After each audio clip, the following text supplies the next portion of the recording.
Good morning, dear students. Today we are going to talk about a very important text, a novel written by Salman Rushdie, and that is titled as Midnight's Children. Now, when I say a very important novel, why do I say this? Because many of the novels are important. So, what is so unique about it? Why I am terming it as very important?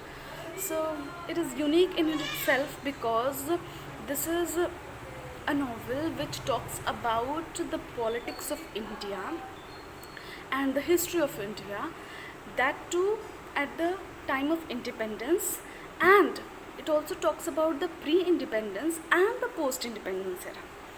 It is a very voluminous novel which encompasses the India's transition from British colonial rule to independence and partition. So, in itself, it is a very important thing to deal with, a very important topic, and the vast number of characters that Rushdie has created, and the vast number of stories that he has woven around this novel in itself is amazing.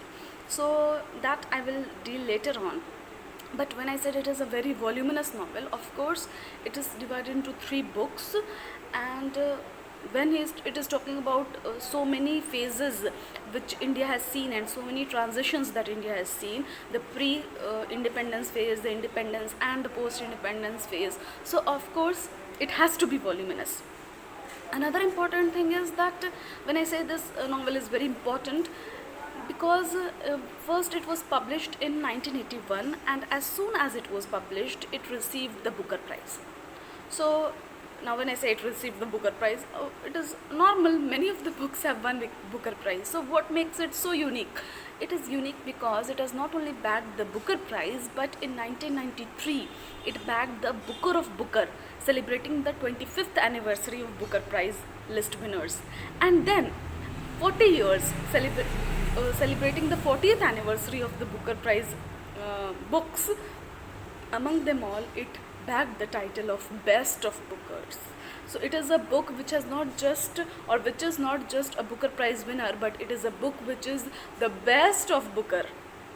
So you can see the uniqueness of the book in itself.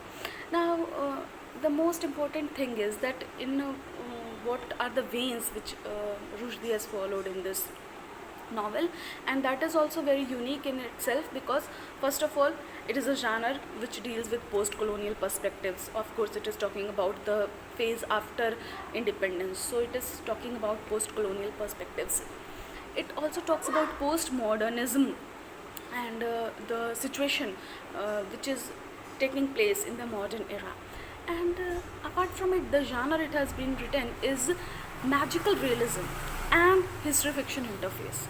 So what is magical realism and what is history fiction interface? In short, I'll tell you for this video because itself magic realism is another venture to deal upon with. But magic realism is something where you incorporate magic and reality together. You fuse magic and reality. And it was first started with Marquez. So Marquez can be seen as the precursor of magic realism genre, and his 100 Years of Solitude and many more books are associated with this idea. But why to use or why to fuse magic with realism? The question arises that what is the necessity? Either it should be non-fiction reality or it should be fiction. Why to amalgamate both of them?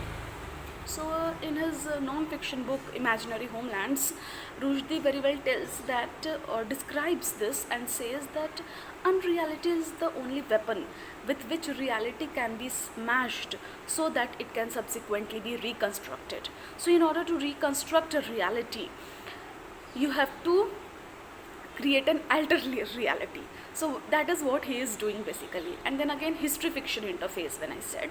So what is history fiction interface? Again, history and fiction are amalgamated. So historical facts are distorted, and one of the very important things when he does so, he says that it is because of his perforated vision.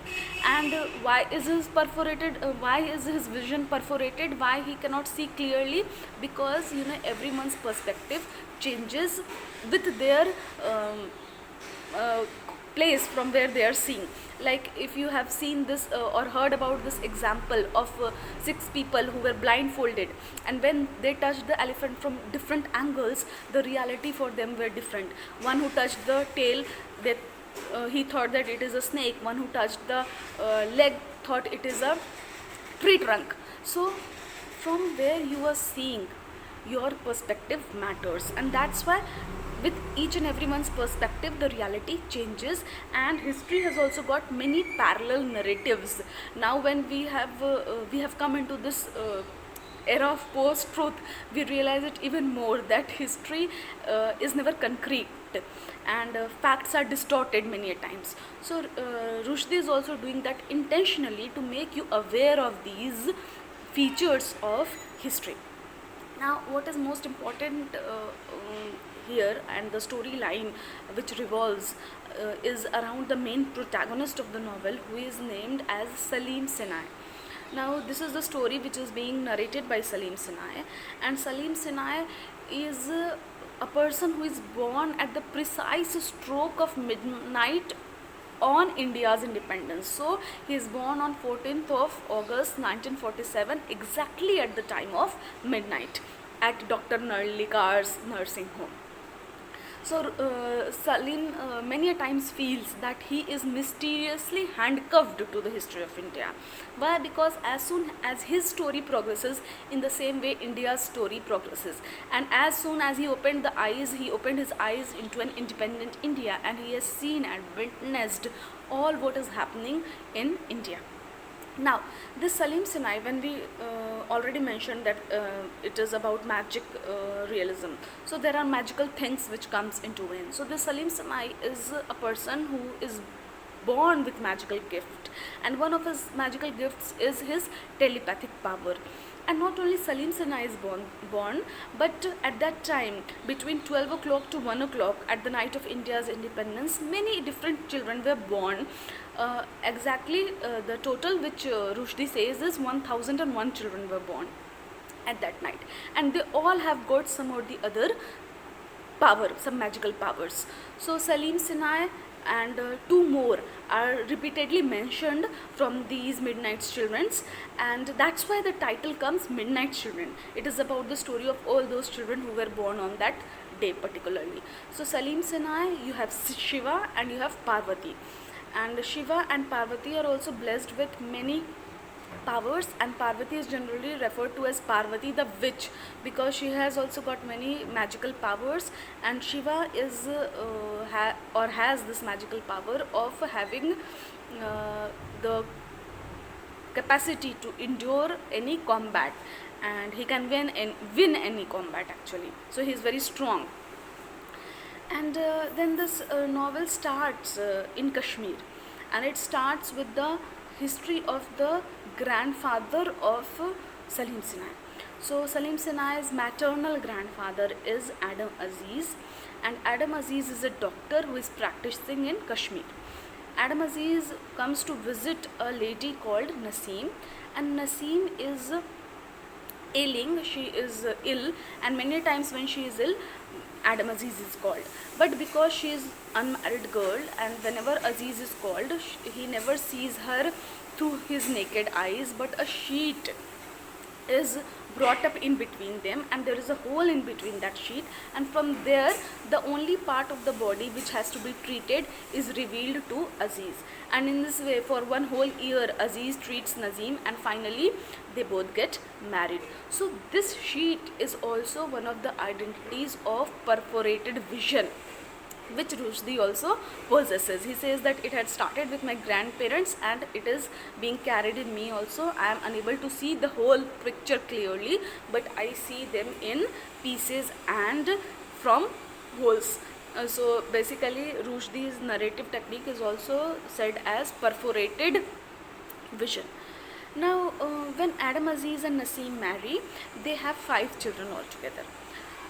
3 daughters that they have, Alia, Mumtaz and Emerald, and 2 sons, Hanif and Mustafa.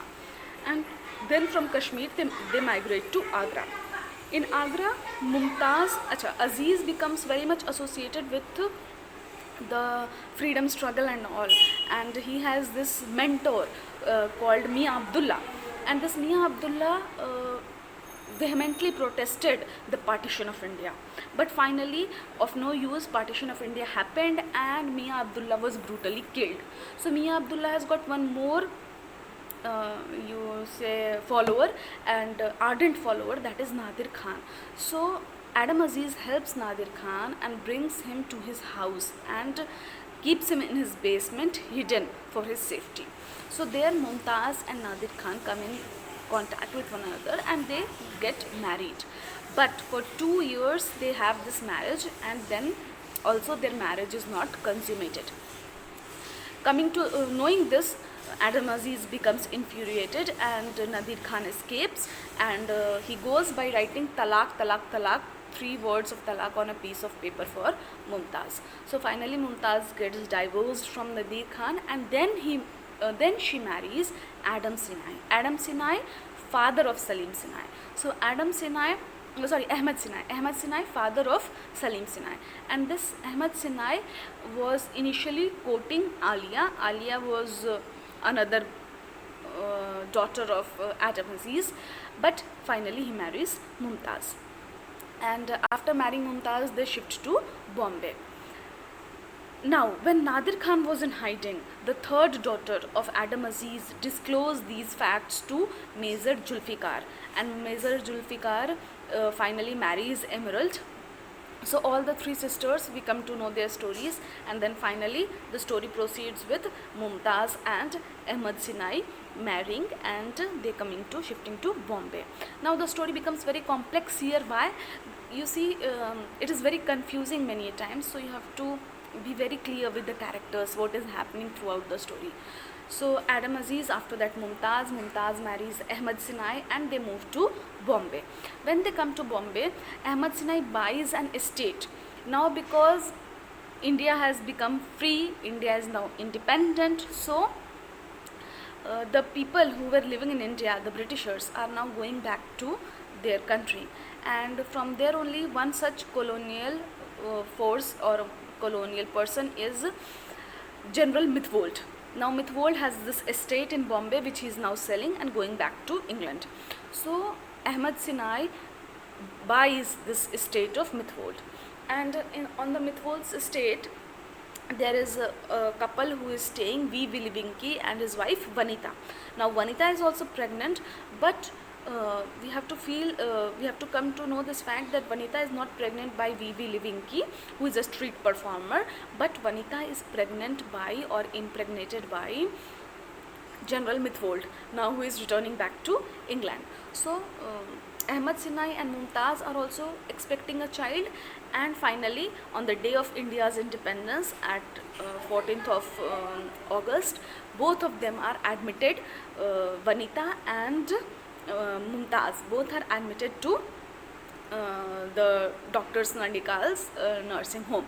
Now Mumtaz also, we have to remember that now her name has been changed after marrying Ahmad Sinai, and her new name is Amina. So Amina and Vanita basically are now admitted to Dr. Narlikar's nursing home, and there Amina gives birth to Salim Sinai and Vanita gives birth to Shiva. They both are midnight children.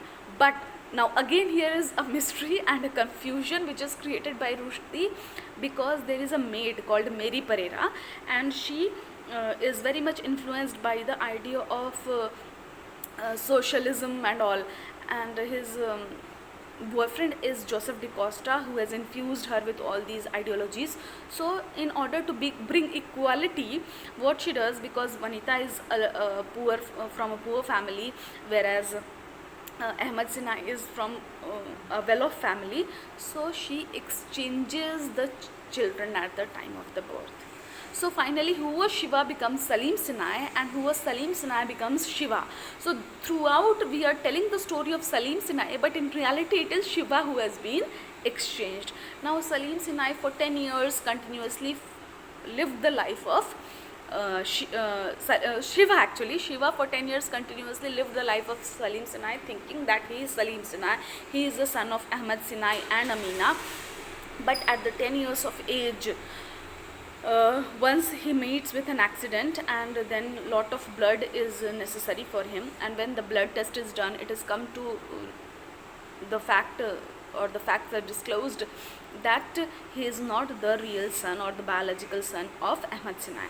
Now then Mary accepts this fact that okay, it was me who had exchanged the children, and this makes Ahmad Sinai very infuriated and he leaves. So now Ahmad Sinai is basically distraught by this new revelation, and in the meanwhile Amina Sinai is and the children, now she has one more girl also. They both are Salim Sinai and her and his sister. They both are sent to live with Aunt Mumtaz. Again, that Aunt Mumtaz who lives in Pakistan. So this is the story which is oscillating between India and Pakistan both. We have seen how partition happened. At the time of partition, Mia Abdullah was killed and the chaos at that time, then independence. Even he also mentions the Jallianwala Bagh massacre initially in the beginning of the book. So all the historical facts are precisely mentioned, and what is happening around those historical facts are mentioned by Rushdie. So after 10 years, when the fact is disclosed, they go on to live with Emerald and Mirza Zulfikar in Pakistan. And for a short time they also lived with their uncle Hanif and Aunt Pia. Hanif, another child of Adam Aziz. But after that Hanif also becomes very suicidal and finally commits suicide, and they then move on to live with Emerald.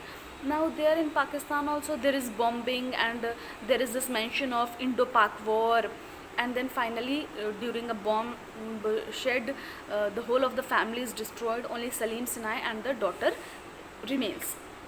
So Salim Sinai is also engrossed in many other things, and then there is at one time this Indo-China war is also mentioned, and at this time of Indo-China war Salim is hit by a spittoon in his head and his memory is lost. So when his memory is lost, he cannot remember anything, and he has no identity, and he is finally pulled into the Indo-Bangladesh war also. So you see all the historical wars are mentioned here. So when he is pulled into Indo-Bangladesh war, at one time comes when he has been chased by the enemies and he escapes. He hides in the Sundarbans, and finally there is a tidal wave in Sundarbans, and somehow he manages to come out of it, and there he meets Parvati. Now Parvati is the witch, one of the Midnight Children. So she helps Salim Sinai, and with his mentor Picture Singh and his mentor and father Picture Singh, Parvati and Picture Singh, they both smuggle Sinai back to India. Now from the very beginning it has always been mentioned that Salim Sinai has a very big nose, so he has got this smell power. That's why he was used in Bangladesh war also, and he is also referred to as, and many a times referred to as, the Lord Ganesh or the elephant god, because he has got this big nose. So when he comes back to India, he starts leading a life where Parvati proposes him, but he rejects. So Parvati marries Shiva, and Shiva and Salim Sinai becomes arch enemies, because Shiva also now knows this fact that they both had been exchanged during the birth, and the life which Shiva was supposed to live, Salim Sinai is living. That makes Shiva very much jealous, and Shiva marries, so Parvati goes to stay with Shiva, but they never marry, but Shiva impregnates Parvati, but he refuses to marry her. So finally Parvati comes back to Salim Sinai, and Salim Sinai takes her. They both get married. They have a child whom they name after the maternal grandfather, that is Adam. and they have this child Adam. But later on, during the later years of his life, Salim finally realizes that only thing that can help him, he comes back later on to Bombay, and that can give him peace is not the company of Parvati, but he takes up the company of Padma. Now again you see, when he is referred to as elephant god, his eternal and everyday companion becomes finally Padma. And initially when the book is written, from in the very beginning when the story is narrated, at there also Salim Sinai says that only Padma is by my side and I am pickling up history, is making up history, is making all sorts of mixtures of history. And when he comes to Bombay, he is telling his story to Padma, and he feels that he himself is India, and each and every part of his life is India. And as India is disintegrating or disgenerating, in the same way he is also disintegrating and disgenerating. He says that I have signs of acceleration, but at times those accelerations are there, but then they go down. So now again, why India is disintegrating after independence? So he has also mentioned the rule of emergency, and Indira Gandhi becomes one important character in Midnight Children.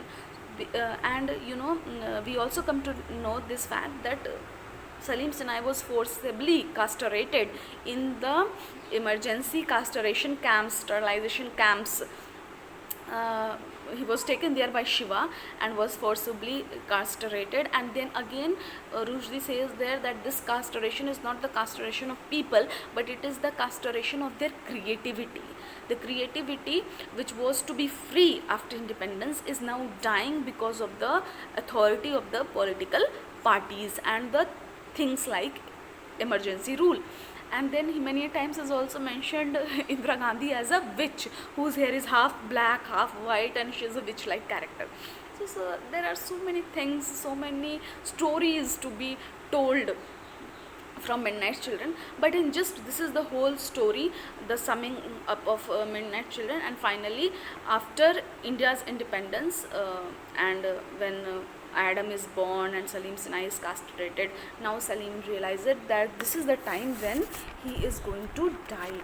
Now his death is coming soon, he will not survive for long. And that's why in Bombay there is one time also when he comes in contact with Mary Pereira, and she has this unique quality of making pickles, very nice pickles.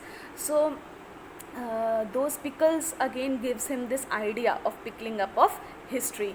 And then finally at his 31st birthday, that is the 31st anniversary of India's independence, finally he marries Padma, and Padma becomes his companion. And then finally he realizes that now he is reaching towards his death, and in this way the story ends, where he says that okay, now I am disintegrating into so many oblivious particles of India. And one more important thing is the Jallianwala Bagh case that he has mentioned there.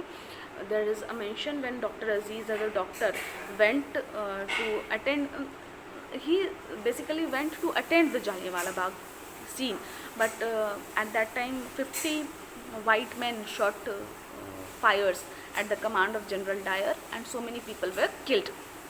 So when he returns home, he was all safe. He had fallen down, and all the mercurochrome, that is the red color medicine, was spilled over him. And Nazim becomes very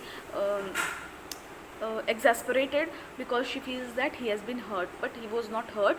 But he realizes this fact that India is reaching towards this pathos where freedom has become very much essential, and from there only Adam feels that he must be associated with the freedom of India's independence. Now one thing more important is that when he says that 50 white men shot out at the command of General Dyer, this is again a concoction of history, because again in his imaginary homelands, Rushdie says that those were not 50 white men, and this mistake was deliberate. Why this mistake was deliberate? Because they were 50 brown men. Those were Indian people who were serving in the British army, and they shot the fires at the command of General Dyer. So we were ready to kill one another at the command of a third party, at the command of an external force, at the command of the colonial rule. So that is what touches Rushdie, and that's why he creates an alternate historical facts saying that those were not 50 black men, but those were 50 white men. So in this way, small mistakes are done by, intentional mistakes are done by Rushdie in order to make you more ponder on the authority or the acceptability of the facts, that we feel that these are real facts, because facts may be different.